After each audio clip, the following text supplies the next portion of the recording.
Well, hello everyone. On behalf of Ministry to Muslims, my name is Olin Giles, and I'd like to welcome you back to our Sunday night training.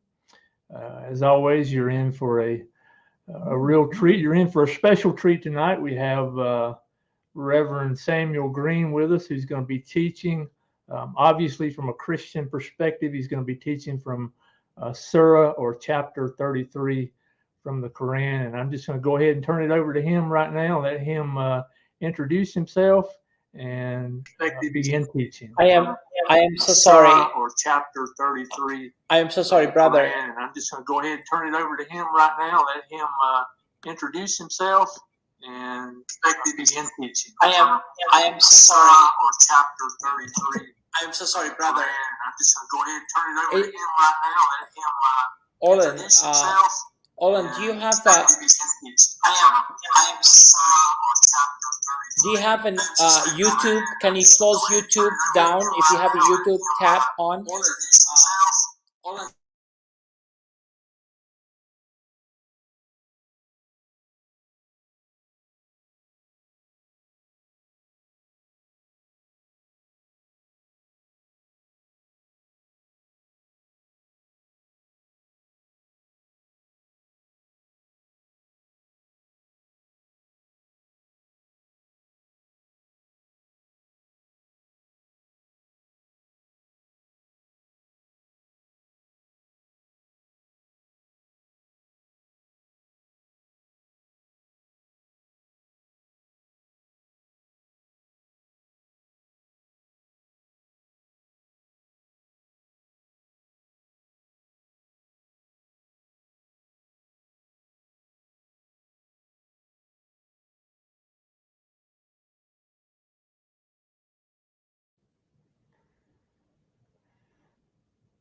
You're muted, George.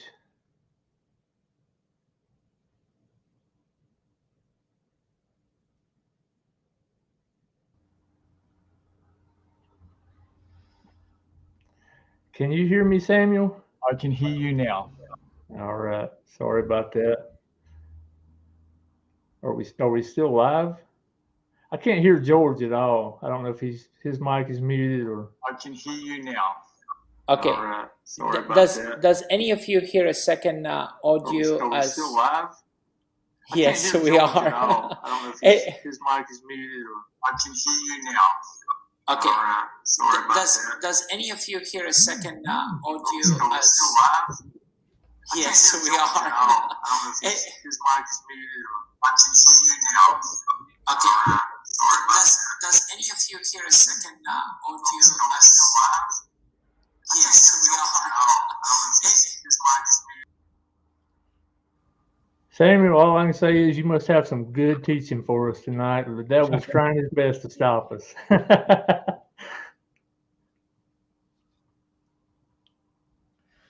Okay, you just tell me when you're ready to go. Have we got our technical issues sorted out? I never did hear it until George came up. I never did hear the echo, so I'm just going to assume so, and I'm going to turn it over to you, Samuel, brother. You go right ahead and share with us what you have prepared for tonight. Okay, great. Well, it's great to be with everyone today. I've got some notes that I'm going to be sharing on the screen. What I'm wanting to do is for us to read as much of Surah 33 together as we can. So I've got about an hour of time, and so I'm wanting us to read Surah 33. Now I want to start off by saying, why do this? Why read a chapter of the Quran? Because it's the primary way of engaging with Islam, is to begin with the Quran, and that's what's common to all Islamic cultures, and this is what Muslims are meant to be defending, and so this is a good place to start. The Quran is a compass for the Muslim community. It's not the only thing that guides the Muslim community. They're guided by many things, but the Quran is certainly a compass within, the way that the Islamic community is guided. And so to know something about the Quran is really helpful. Now, why read Surah 33? Well, I think there are a number of points that make Surah 33 interesting for us as Christians to be reading. In verse 21, it will talk about Muhammad as the example for all Muslims. And that's something which we come across in talking to Muslims, and this is where it comes from, this surah. Verse 40 will talk about Muhammad as the final prophet. And so it's good to get the background for that and where that verse comes from. Verse 56 is the instruction for Muslims to say, peace be upon him. And so when you hear Muslims saying, peace be upon Muhammad, this is where it comes from, this chapter. So it really spells out the place of Muhammad in the Muslim's life. Surah 33 also has instructions for women staying indoors. The hijab and burqa come from this section. Verse 60 talks about jihad against Muslims. And so there's actually lots of reasons for us. There's also the idea of abrogation that comes up in verse 52. So there's actually quite a few reasons. If you're familiar with any of those ideas, this is where they find a home within the Quran. And so it's a really good surah to read. It's a really good surah to read to get an insight into how Islam does its thinking. Now, I want to make a few brief notes on how to read the Quran. I've just looked at why we would read Surah 33. When it comes to reading the Quran, there's a couple of points you need to remember. The first is that the Quran revolves around Muhammad's life. It revolves around his life. So that means you need to know what was happening in Muhammad's life to fully appreciate what the Quran is saying, to fully understand it.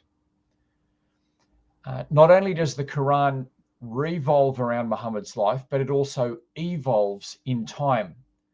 And so what Muhammad says earlier in his life may be different to what he says later, and that's because the situation in his life has changed. Now, this context for understanding the Quran, it's not provided in the Quran. You have to go outside of it to other books, to the Hadith and Tafsir literature. The Hadiths are the short accounts of what Muhammad did and said, and the Tafsir are the biography of his life. But the general context of the Quran is that Muhammad begins as a powerless prophet, and he builds up a community, he builds an army, and then he establishes the first Islamic state. And they go on to form an empire and conquer everyone around them. And so that's sort of the general thrust of the Quran. Muhammad begins as a powerless preacher, becomes a head of an army, makes the first Islamic state in Medina, and then goes out to conquer, sends his jihadists out to conquer the rest of the world. And so that's sort of the context that we need to know generally. Now, specifically, the context that we need to know for Surah 3 is that Muhammad has been attacking everyone around him in Arabia, and a number of the tribes have got together to say enough's enough. And so you've got a whole group of different tribes come together, and they put Medina, where Muhammad has set up the first Islamic state, they put Medina under siege. And so there's a confederation of many different tribes, and they all come together to stop Muhammad, because he's going around just attacking people. And so they're saying enough's enough. We're going to come in here and try to stop this guy. And so we're going to read a surah about two things. It's about defending the first Islamic state, but it's also about the pressure of being under siege. So it's basically written when you're under siege and all the types of problems that are coming up when you're under siege. Okay. Now, the main characters in this chapter are Muhammad himself. He'll be referred to as the prophet, the messenger, the apostle. The other people are the disbelievers. The disbelievers are those who are on the outside attacking Muhammad, mainly. Then there's the hypocrite Muslims, and the hypocrites are actually those who are under siege with Muhammad, but they're not going along with everything he's saying. And then there's the true believers. They're the Muslims who are sticking with Muhammad and not giving up on him, even though things aren't looking very good as they're under siege. And then, of course, there's Muhammad's wives. So they're the main characters that we're going to encounter as we read this surah. Muhammad's wives, the disbelieving armies outside, the true believing Muslims, and the hypocrite Muslims. Now, what we're going to do is I'm just going to read sort of section by section and make a few notes, and then I'll try to finish up with 10 minutes at the end. So we'll read for, say, the next half hour, 40 minutes. I'll take you through it. And then if there's any questions, we can have a look at those. So verses 1 to 3. In the name of Allah, the merciful and the compassionate, Prophet, fear God and do not give in to the unbelievers and the hypocrites. God is all-knowing and wise. Obey the Qur'an, which is from your Lord, for God knows of all your actions. And put your trust in God. God is your all-sufficient guardian. So here we have the Qur'an bringing about its the introduction, really, and you can see that the issue is that Muhammad's got problems with the unbelievers and the hypocrites. And so he's told that he's to fear God and not to give in to the unbelievers and the hypocrites. Now, I've sort of explained the context already, but you can understand the fear. You're the leader, and now you've been out fighting other people and attacking other people, and things have been going pretty well. And now all of a sudden they've come back and you're under siege and people are not happy with your leadership. And so that's what's being addressed in that first verse. And then the second verse is simply saying, stick with the Quran and what God knows, and don't give in. Don't give in. Now, the next few verses, though, are quite interesting because you're under siege. You've got the hypocrites and the unbelievers against you. And so the first topic that comes up is adoption and abolishing adoption. That's interesting, isn't it? You're under siege, and the first thing that Allah wants to say is this, verse 10, verse 4. God never put two hearts into one man's body. He does not regard the wives you divorce as your adopted mothers, nor your adopted sons as your own sons. These are just words you say with your mouths, but God declared the truth and gives guidance to the right path. Name your adopted sons after their real fathers. That is more just in the sight of God. If you do not know their fathers, regard them as your brothers in the faith and as your cousins. Your unintentional mistakes shall be forgiven, but not your deliberate errors. God is forgiving and merciful. The prophet has a greater claim on the faithful than they have on each other. And there's a variant reading in the Quran here. So Ubay ibn Ka'b read the Quran this way. And so you'll see this in Yusuf Ali's translation of the Quran. The prophet has a greater claim on the faithful than they have a claim on each other. He is a father to them, and his wives are their mothers. Now, the Quran that is used today doesn't have that he is a father to them, but that's one of the readings of Ubay ibn Ka'b that you'll see in the notes. His wives are their mothers. Regarding inheritances, God ordains that blood relations are closer to one another than other believers. or even the early Muslim, or even the Muslim fugitives. Although you are permitted to leave an inheritance to your friends, that is what the book decreed. So we've got this interesting situation here where you're under siege, and the first thing that we're told is that if you divorce a woman, she's not to be treated as your adopted mother.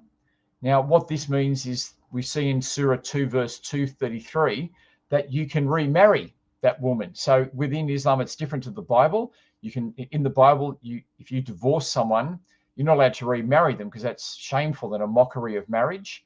But in the Quran, you can divorce a woman, she can marry another man, and then you can come and have her again. And so they're not to be counted as your mother, because you can't obviously remarry your mother. You can't remarry your mother. So do not regard your wives as your adopted mothers, which means you can remarry them. But it also means that Muhammad has now cancelled adoption of children. And so, as I said, this is very interesting to go cancelling adoption of children at this stage. Why would Islam want to abolish the adoption of children? Anyway, so we're going to see why that's the case. We're going to see why would you begin a chapter by wanting to abolish adoption. Now, we will read a big chunk here. So what do these verses say about the military situation? We made a covenant with you, as we did with the other prophets, with Noah and Abraham and Moses and Jesus and Mary, a solemn covenant we made with them, so that he might test their loyalty. For the unbelievers, he has prepared a terrible punishment. Believers, remember God's goodness to you when you were attacked by your enemy's army. We unleashed against them a violent wind and invisible warriors. God saw all that you were doing. They attacked you from above and below, so that your eyes were blurred, your heart leapt up to your throats, and your faith in God was shaken. There the faithful were put to the test. There they were severely afflicted. The hypocrites and those in whose hearts is a disease say, God and his messenger, Muhammad, made us promises only to deceive us. Another group said, the people of Yathrib, Medina, cannot stand much longer. Go back to your homes. And yet others asked for permission from Muhammad to leave, saying, our homes are defenseless. While they were not defenseless, they only wished to flee. Now, you can see what's happening there. We're now moving on to the military situation. And that is, you've got the faithful. You've got two groups, haven't you? The faithful and the hypocrites. And so we're now going to be introduced to two types of Muslims, two categories of Muslims. There's the faithful Muslim and the hypocrite Muslim. And you can see that the faithful Muslims are standing firm with Muhammad while the military pressure is against them, while the hypocrites are saying, Muhammad's deceived us. We can't stand much longer. Our homes are defenseless. We need to go back. And so we see here these issues that are being played out are leading to two categories of Muslims. Now, I'll keep reading. Had the army entered the city and the army encouraged these people to rebel against Muhammad, they would have rebelled, but they would have occupied it only a short time. They had promised God not to turn their backs in flight, and an oath to God must be answered. Say, Muhammad, running away will not help you. If you escape from death here, you will enjoy this world only for a short time. So you see here, it's saying that the hypocrites would join the unbelievers if the unbelievers came into the city. And so Muhammad's warning them and saying, you're going to die sooner or later, and you won't escape God. Verse 17, say, who is it who can protect you from God if he intends to harm you or give you mercy? They will find no one except God to protect them. God knows those of you who hold the others back and who say to their comrades, join our side. They rarely take part in the fighting and hardly ever assist you. See, you can see how there are some Muslims who don't help other Muslims in the jihad, in the defense of the Islamic State. And so they're the hypocrite Muslims. And you can see how this will affect how Muslims think about battles today. You know, those who join the Americans, those who join the West, those who don't support the Islamic State. You can see how they can think of it in these categories. When they are overcome by fear, they look to you for help, their eyes rolling like they are about to die. But when they are out of danger, they attack you with their sharp tongues, demanding the best part of the booty. They have no faith, and God will bring their deeds to nothing. That is easy for God. So you see, they don't help in the fighting, but they want part of the booty. These are the hypocrites. They want all the benefits that the jihadists bring, but they're not prepared to put in the hard yards for it.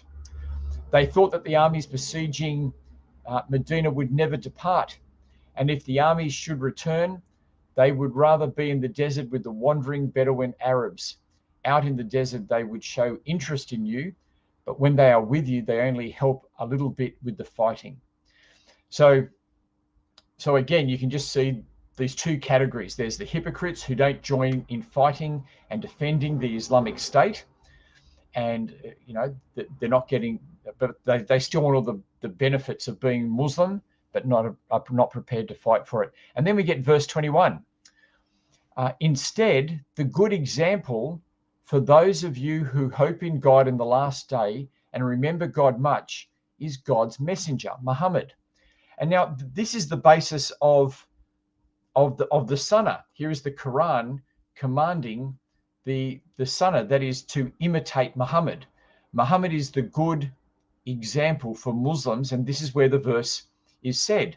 Now, we've got to understand the context here.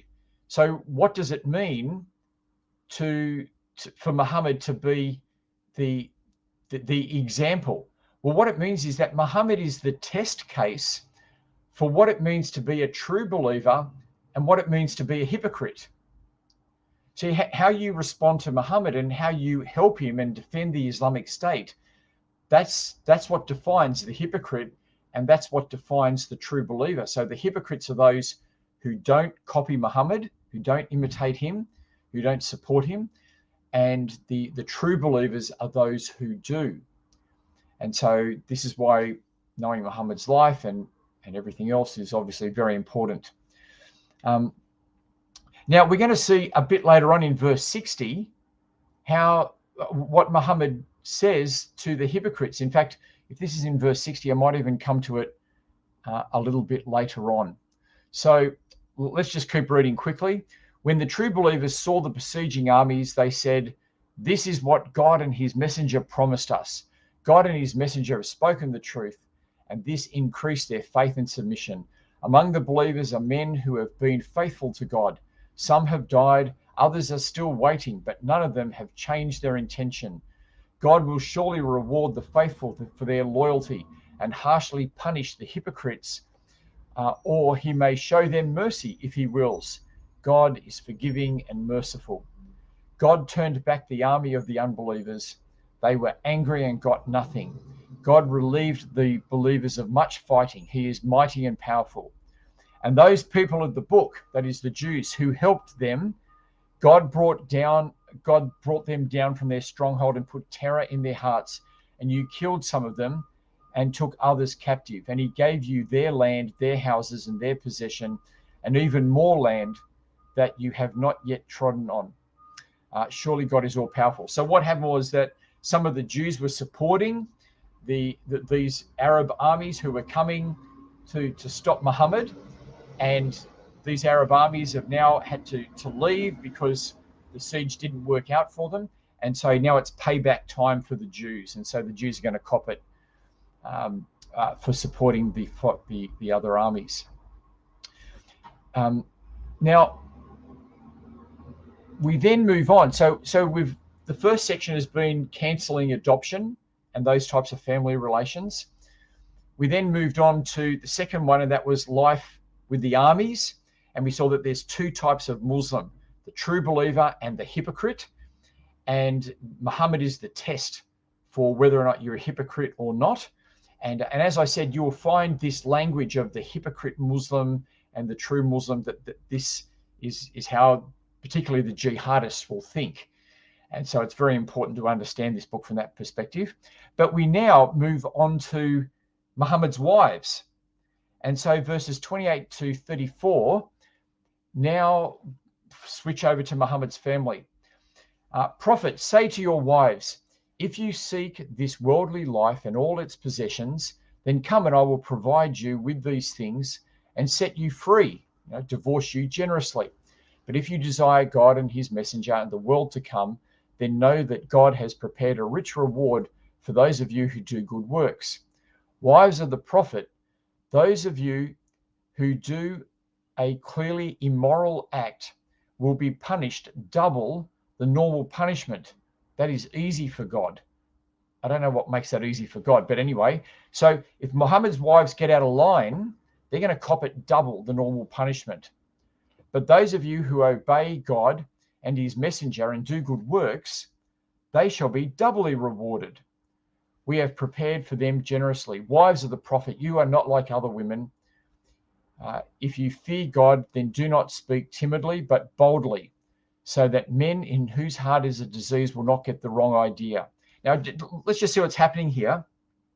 Basically, Muhammad's giving the option to his wives. He's saying, you can leave and get out of here. But if you're going to stick around, you better behave yourself. And if you don't, you're going to get double the punishment.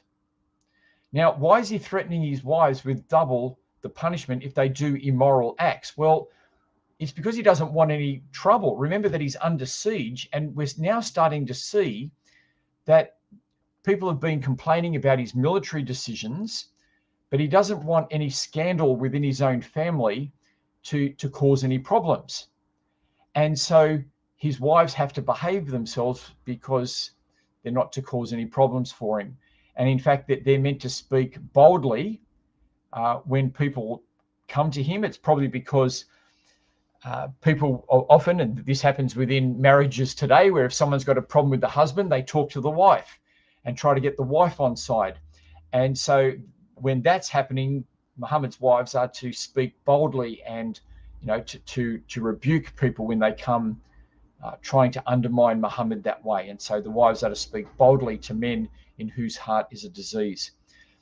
Verse 33, stay in your homes and do not show off your clothes and jewelry as women used to do in the time before Islam. Instead, say your prayers, give in charity, and obey God and his messenger. Family of Muhammad, God only wants to remove uncleanness from you and to purify you, and remember the revelations of God and the wise sayings that are spoken in your house. God is gracious and all-knowing. So here we see, what I've just said, that the wives of Muhammad and his family is not to give him any trouble. I've already gone through most of that, but it's interesting, and you can see the strength of the Shia religion at this point. There's the Sunni religion, but there's also the Shia religion. Now, the Shia religion has the leadership of Islam based around the family of Muhammad. And you can see the importance of the family here. Family of Muhammad. This is addressing Muhammad's family. God wants to remove impurity from you and remember the revelations of God and the wise sayings spoken in your house. And so you can see that special place that the members of Muhammad's family have. They're right in the midst of Muhammad saying what he says. And so you can see how Shia Muslims would really use this verse, and particularly this section, to show the importance of the family of Muhammad. Now, he now wants to give a special word to the true Muslims. Indeed, the Muslim men and Muslim women, the believing men and the believing women, the obedient men and the obedient women, the truthful men and the truthful women, the patient men and the patient women, the humble men and the humble women, the charitable men and the charitable women, the fasting men and the fasting women, the modest men and the modest women. For them, God has prepared forgiveness and a rich reward. It is not proper for any believing man or woman to do what they want after God and his messenger have given an order. Whoever disbelieves God and his messenger has gone far astray. And so you see there's this, I guess you could say, encouragement to start off with by saying believing men, believing women. He defines the true Muslim as to their practices. But then he finishes up by saying, you guys have to obey me. You've got to obey what I, Muhammad, is saying. And that if you don't listen to me, then you're not a true Muslim. So we've had, what have we seen so far? And again, I think when you're reading the Quran, it's good to see these sections and to see how these sections go. We've had the cancellation of adoptions, the issues are raised around the different armies and what's that meant for the believers and the hypocrites and the true Muslims. Then Muhammad's wives. Now the true Muslims get their own word that they've got to stick at obeying Muhammad no matter what. And now we get a word for Muhammad. And so let's have a look at what the Quran says about Muhammad. Now, Muhammad, you said to the man that is Zayd, who, by the way, was Muhammad's adopted son, that both you and God have favored, keep your wife and fear God. But you hid in your heart what God was about to bring to light. You feared man instead of fearing God, who has more right to be feared. And when Zayd did divorce his wife, we gave her to you in marriage, so that it may be no blame for believing men to marry the wives of their adopted sons if they divorce them. The command of God must be fulfilled. Now, let's just look at that. So earlier on, we saw that adoptions have been cancelled. And now we're starting to see a bit more behind why adoptions have been cancelled. You'll see here that there's a man named Zayd. Now, Zayd was, yes, Muhammad's adopted son. But now adoptions have been cancelled. Now, why is that an issue? Well, it's because, I'll flick this up and we can read it here. I've got it in the red there. One day, the messenger of God went to look for Zayd. Now, there was a covering of haircloth over the doorway, but the wind had lifted the covering so that the door was uncovered. Zainab, this is Zayd's wife, was in her chamber undressed, and admiration for her entered the heart of the Prophet. So what we have is this situation where Muhammad goes to visit his adopted son, and he sees his daughter-in-law uncovered. Right? He sees her uncovered, and admiration for her fills his heart. Now, what we see here is that there's then a conversation about keeping your wife and fearing God. That is, Muhammad obviously wanted Zainab, and Zayd said, well, I'll divorce her for you. And so you can see here, he's saying, no, keep your wife, because to marry your daughter-in-law is just, it's a bit too close in the family. We just don't do that type of thing. But what's happened now? Well, now adoptions have been cancelled. So Zayd is no longer Muhammad's adopted son. So Zainab is no longer his daughter-in-law. And so what happens? God has rescued Muhammad. Muhammad desired Zainab, but he couldn't have her because she was married to his adopted son. But now there is no adoption. And so I hope you can see here, this is sort of like the story of David and Bathsheba, but in reverse. Here we see Muhammad covet another man's wife, and Allah changes the law so that Muhammad can take her. Do you see how Muhammad doesn't keep the law of God, but instead the law of God changes so that he can get what he wants? Okay, now this is really important because the laws of Islam are shaped around Muhammad's life, and this is an example. And you can see how this is for others. It says, so that there may be no blame for believing men to marry the wives of their adopted son. I mean, how often do believers want to marry their adopted sons' wives. I mean, I think that only really ever happens with Muhammad.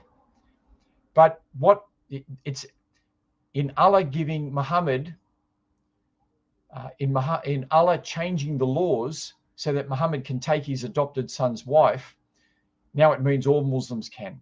So you can see how Muhammad is the example for them here. But I hope you can see what's happening here. Muhammad covets another man's wife, and Allah changes the law so that Muhammad can get this woman. Right? And as I said, this is the exact opposite of what we see with David and Bathsheba, where David covets another man's wife and the law of God remains. God doesn't change the law for David.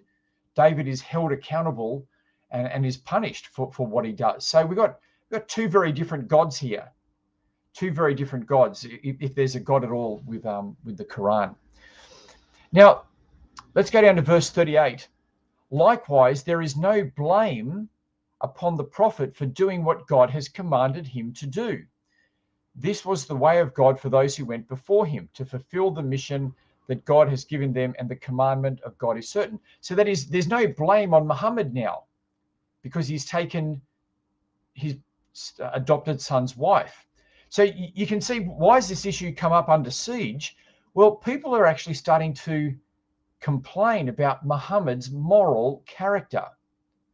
People are complaining about Muhammad's moral character. You imagine you're under siege and Muhammad's saying he's the prophet of God, and he's taken his adopted son's wife. He's coveted another woman and taken her. And people are saying, you're meant to be this holy prophet of God, and look at what you're doing. Now, Muhammad's response is, all adoptions are cancelled. Allah has given this woman to me in marriage, and so I am free from blame. I am free from blame. So it's got this here. Likewise, there is no blame on Muhammad. So this clears Muhammad's conscience. He's not blameworthy, because Allah has changed the law so that he can take this woman.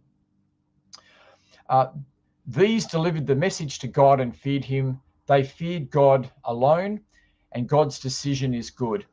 Now, Muhammad is not the father of any among you, but he is the messenger of God and the seal of the prophets, and God knows everything. So here's this verse about Muhammad is the final of the prophets. He seals the message of God. And so in context, is it saying that he's the last of the messengers, or is it saying that he's the seal of the prophets in terms of he's giving the final law of God? They both go together, but you can see that Muhammad's been changing the commands of God and of Arab culture. And so that's the context in which it says that he's the seal of the prophets. He's bringing this final message from God. Now, I want to keep going. How long have we got to go? I've only got about 10 minutes. O you who believe, remember God regularly, praise him in the morning. It is he who blesses you, and his angels bless you, that he may bring you from darkness into light. He is merciful to the believers. On the day when they met him, they will be greeted with peace, and he has prepared a great reward for them. Now, that's interesting, isn't it? It's actually saying that they will meet God. This is one of the verses, and it comes up elsewhere where it says on the last day, God, the Muslims, one of their blessings will be that they will meet God. They will meet him and be greeted with peace. And so there's a sense in which the Quran says that Muslims will see Allah on that last day. And that's interesting, because that's some type of presence of Allah in creation. Prophet, we have sent you as a witness and one who brings a good message and a warner, and as one who calls men to God as God allows, and as a lamp that gives light and gives a good message to the believers that God has a rich reward prepared for them. And do not obey the unbelievers and hypocrites. Disregard their obnoxious talk and put your faith in God. You can see how the hypocrites are causing trouble. He is sufficient for your trust. Believers, if you marry believing women and divorce them before you've had sex with them, then there is no waiting period before they can remarry. Give them a generous amount of money when they leave. Prophet, We have made lawful to you your wives, for whom you have paid their dowries, and your slave girls, whom God has given you as spoils of war, and the daughters of your uncle on your father's side, and the daughters of your aunts on your father's side, and the daughters of your uncle on your mother's side, and the daughters of your aunts on your mother's side, who immigrated with you. Now, you need to realize that Zainab was, I can't remember exactly which relationship she was, but she's one of these. So she's one of the daughters on her uncles on her mother's side. So, it's all being cleared up with Zainab now. Muhammad's got permission to take them. And a believing woman, if she gives herself to the Prophet and the Prophet wants to ask her in marriage. So what you see here is Muhammad can now take any woman he wants. Okay, Muhammad can take any woman he wants. And look at this bit. This is a privilege for you alone, not for the rest of the believers. Right? So Muhammad gets special privileges. What you just read here in verse 50, that doesn't apply to all Muslims. Right? This is a privilege to Muhammad. So you can see this section of Surah 33 is all about Muhammad's privileges. He gets the privilege of taking his adopted son's wife. He gets the privilege of having any woman that he wants. And that this is a privilege given to him. And you need to understand this, that this is how Muslims will think about Muhammad, that he's got special privileges that we don't have, that a Muslim doesn't have. Okay.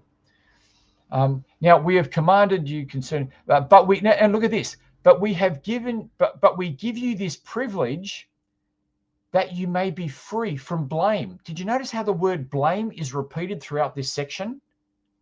Right, so people are blaming Muhammad. They're saying he's actually immoral in the way that he lives and deals with women. It's immoral what he's doing, and he's got a different standard for the other Muslims, that they're only allowed 4 wives, but he's taking any wife he wants, even wives of family members. But you can see how these verses are now saying he's got a special privilege from God, and he is free from blame. He is free from blame. And so Muhammad's conscience can be clear, and Muslims can know that Muhammad is doing the right thing. So we'll move on. You, Muhammad, can put aside any of your wives from their normal turn and spend the night with whichever one of them you want. And there is, of course, here it is again, there is no blame for you to take one back which you have temporarily put aside. Now, the normal way that polygamy works is you've got to share your time evenly with your wives, right? That's how polygamy works when it's just and fair, that you share your time equally with your wives. But this verse is saying that Muhammad can put aside any wife he wants, and then spend time with anyone he wants. And notice there's no blame for him to do whatever he wants with his wives, right? That is better, that they should be content and not grieve and be satisfied with the time you give them. God knows what is in their heart, and God is all-knowing and patient. So you can see Muhammad's really starting to get some significant privileges here. He can take any woman he wants. This is a privilege for him alone. He can spend time with any of them in any way he wants, not according to being fair to each wives, all that there is no blame against him. So that the family members of these wives can't complain.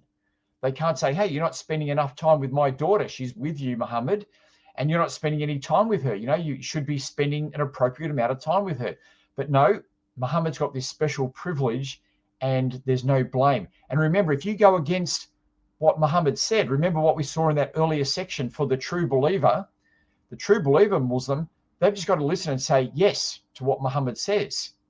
And this is what he's saying.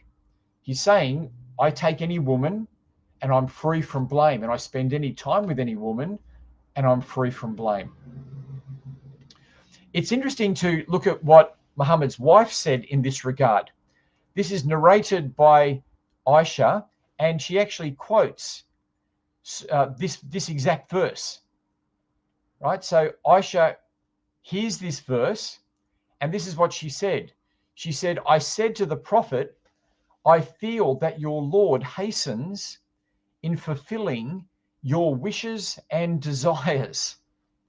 I feel that your Lord hastens in fulfilling your wishes and desires. And I tell you, that's what it looks like, doesn't it?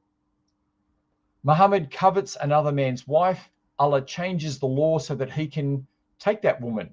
Muhammad gets a unique privilege to take any woman, and he doesn't have to give them the normal amount of time so that he is free from blame. Now, very often Muslims will say to us, Muhammad had lots of wives for political reasons. Notice that here, political reasons are never given. There are no political reasons given. It's just if you want them. If you want them. So there are no political reasons behind these marriages. And if you don't accept, and remember, if you don't accept Muhammad's privilege, if you don't accept Allah's privilege for Muhammad, then what are you? So if you do not accept that Allah has given privileges to Muhammad, what are you? You're an unbeliever. You're a hypocrite. You're a hypocrite. Now, you, Muhammad, are not allowed to take other women from now on, nor can you change them for other wives, even if their beauty pleases you, except for your slave girls. God watches over all things. So you can see how the whole situation now is reversed. But Muhammad's not to take other women except for slave girls that he takes from people that he's fought against. And so you can see that verses 50 and 51 are just trying to solve the complaints that are against Muhammad. And it's just saying, Allah said that I could do all these things, but I'm not going to do it anymore. I'm not going to do it anymore. And so here we have an example of abrogation. Now, this section continues with Muhammad. Believers, do not enter the houses of the Prophet for a meal before the proper time, unless you have permission. But if you are invited, enter. And when the meal is over, leave straight away. Do not linger for conversation, for this would annoy the Prophet, and he is ashamed to ask you to leave. But truly God is ashamed. But God is not ashamed. And if you speak with his wives, speak with them from behind a curtain, for that is purer for your hearts and theirs. And it is not right for you to annoy the messenger of God, nor to marry his wives after him. That is a great offense in the sight of God. Now, I might actually just finish up here, but we'll just finish with that last point. And the next time I come on, I might do the rest of the chapter. I'll just put continue here next time. But just notice that last verse, it says, you can see how it's addressing the issues in Muhammad's life. People are coming in, they're having a meal, he's showing hospitality, having a meal, but he wants them to leave quick. And so Muhammad's not going to ask them to leave, but Allah asks them to leave. I don't know, what are you supposed to do with that? People are coming around, he's sharing hospitality. He doesn't, it's almost like Allah's a puppet for Muhammad, saying what Muhammad doesn't have the courage to say himself. Now, let me just see how long this section goes for. I think I will finish up here just for the sake of time. Where are we?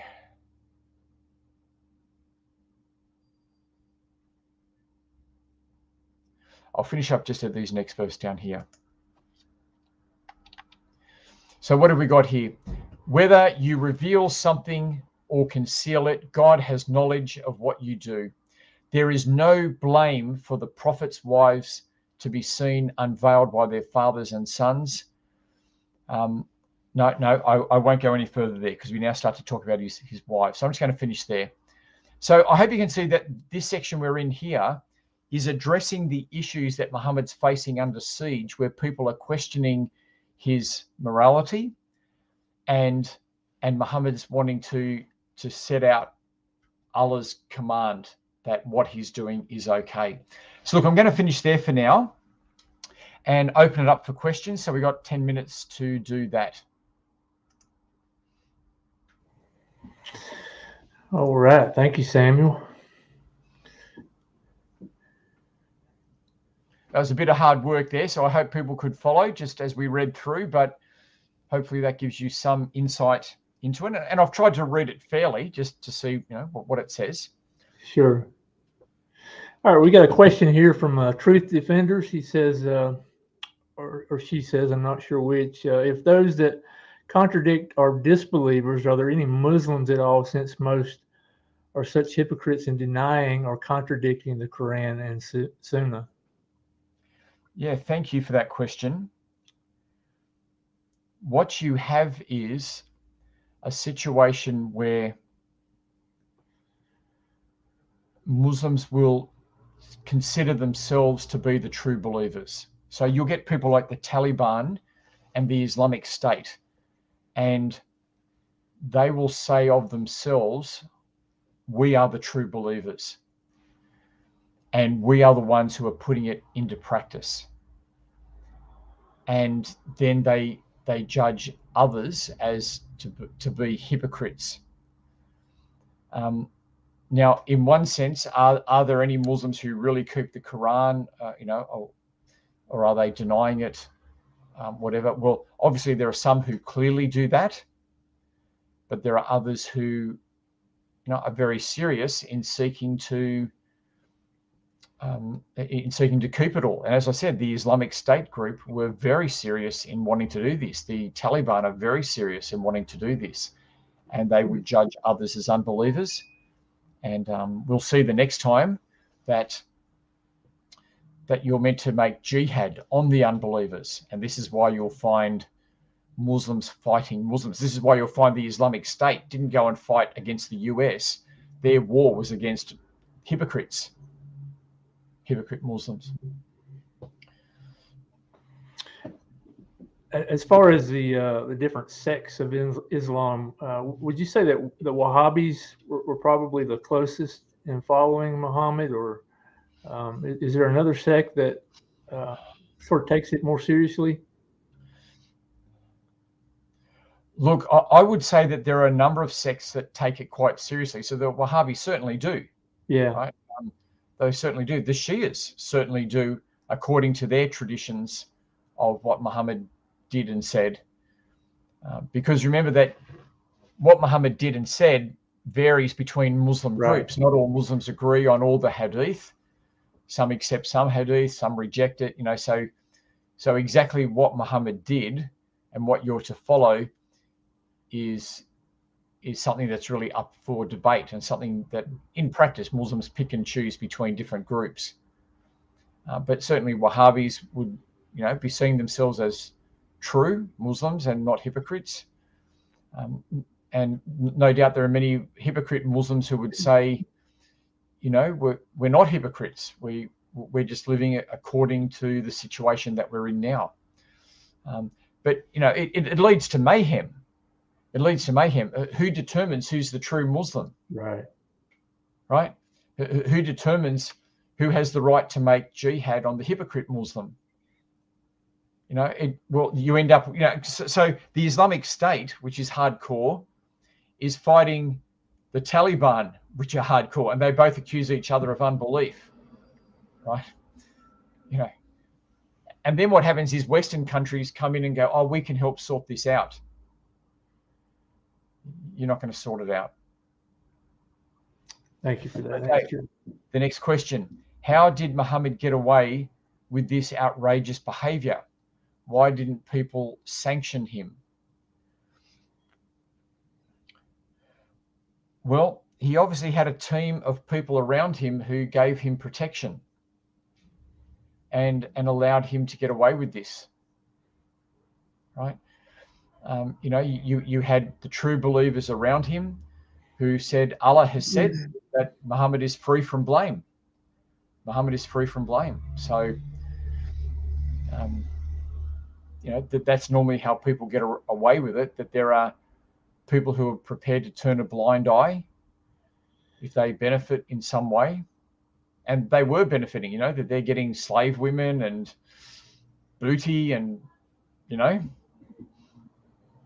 and I want to defend Muhammad at this point, because I think we do the same type of thing. We might have leaders who are immoral, right? We might have leaders within, within our Western system who are pretty immoral men, but we still support them.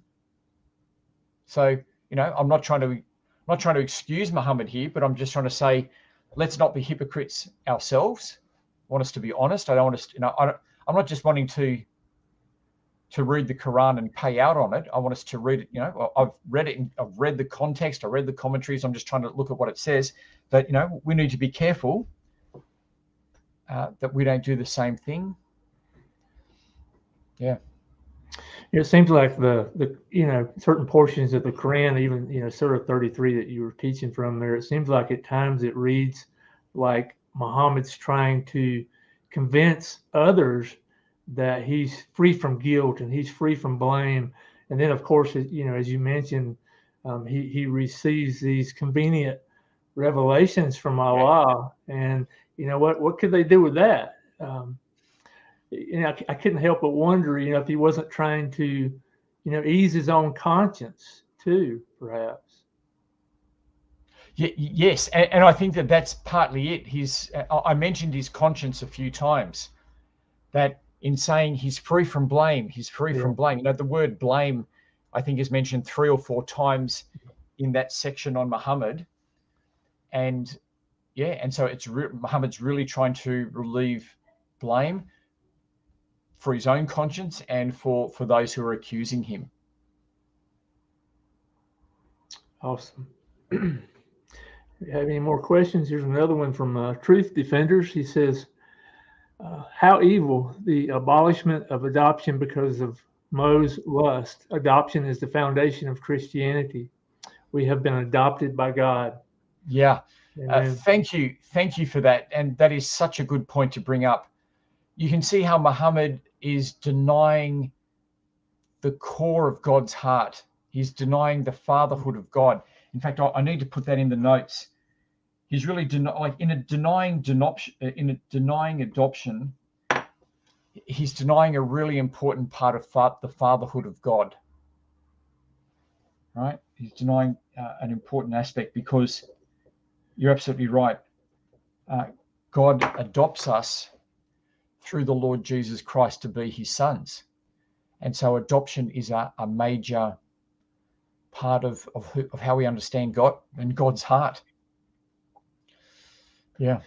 I'm just wondering how, and you may not have an answer to this question, but the first thing that comes to my mind, I'm just wondering, how does this impact Muslim, the society there, the Muslim nations?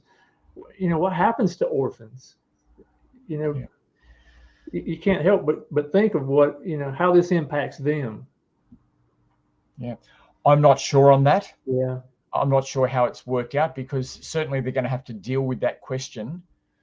And that's sociology that I haven't done in this area. Yeah. I'm just looking at its immediate application, which is making sure Muhammad is free from blame, which is what the Quran says. Well, this is a question here that I submitted. I was trying to come up with a few as you were teaching, and again, on the issue of adoption. Do you know if Islamic law allows a non-Muslim to adopt a child born into a Muslim family? Or I'm guessing no. Yeah. Look, it certainly is happening, in that there are plenty of Westerners who adopt children who would be Muslim, right? Because they're in poverty. It's just that those people are in such a situation that they're desperate. And so, the child goes. So I would say that this is definitely happening. But does Islamic law allow it? I doubt it, but I don't know. Look, I've got, these are good questions. I've got, and I guess it depends on where you're at, what sect of Islam and what part of the world they're in. Yes. Let me just look something up here. Adoption. Okay. So I've got the Sharia law. And it says adoption K28.4. Let me just quickly do this. We may as well answer this question because that would be helpful for everyone. K28.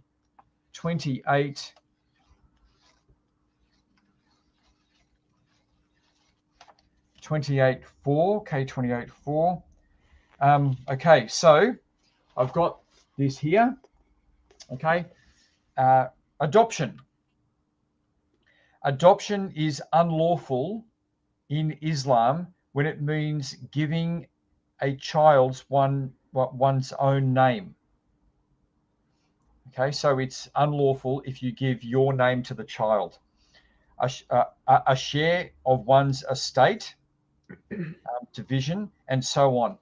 But when it is merely giving the child a home and other advantages provided by family life until it grows up, then it is a charitable act rewarded by Allah, and Allah knows best. So they do have looking after orphans, but they're not to take your family name or be part of receiving any inheritance. So that's really the guts of adoption. Yeah. Right? I mean, it's really fostering. I guess you could say that's more fostering. So they have the idea of fostering. All right. Well, here's a question from Radical Love.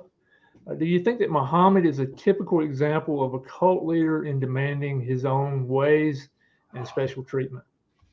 Look, I don't like saying this, but yeah, I really feel that you're entering into the cult in Surah 33. The way that he's getting special privileges, I mean, how else are we to understand that? Yeah. You know, and the thing with cult leaders is they always want to have special privileges with women. I mean, they just do, right? You know, like you think of the different cults, they normally have lots of women. That's sort of where it is. And the fact that it's God gives me the special privilege of taking any woman and not having to give even turns. You know, when you hear that, you know, what else are we meant to think? What else are we meant to think? Because we certainly don't find that with other prophets, do we? You know, we don't find Moses or anyone just going, I've got a special privilege. I can just do whatever I want. You know, they might take, yeah. I'm sorry. You go ahead. No, I'm fine. I'm fine. I was just going to say, it says a lot about the nature of Allah too. You know, he can change, and his laws are so arbitrary. There's nothing consistent in him. Of course, you know as well as I do that the Qur'an doesn't necessarily reveal his nature, but only his will. But he could will good as well as evil. Yeah. I mean, it shows us something of his nature. I mean, when they talk about Allah is merciful and compassionate, yeah, is that just his will? I know you hear people say that, but if you say Allah is merciful and compassionate, isn't that telling you something of his character? Sure. You know, it's not just his will. I know that's said, but I'd want to push back on it. Yeah. Now I need to get going soon. Okay. So if there's any more questions, that'd be great. If not, then I'll continue this chapter, in a month's time. And well, thank you so much for joining us tonight, Samuel. It's always a pleasure to listen to you teach, and we look forward to you coming back. Hope you have a great evening, and bless you and your family. God bless everyone, and I look forward to seeing you again. Good night. Bye.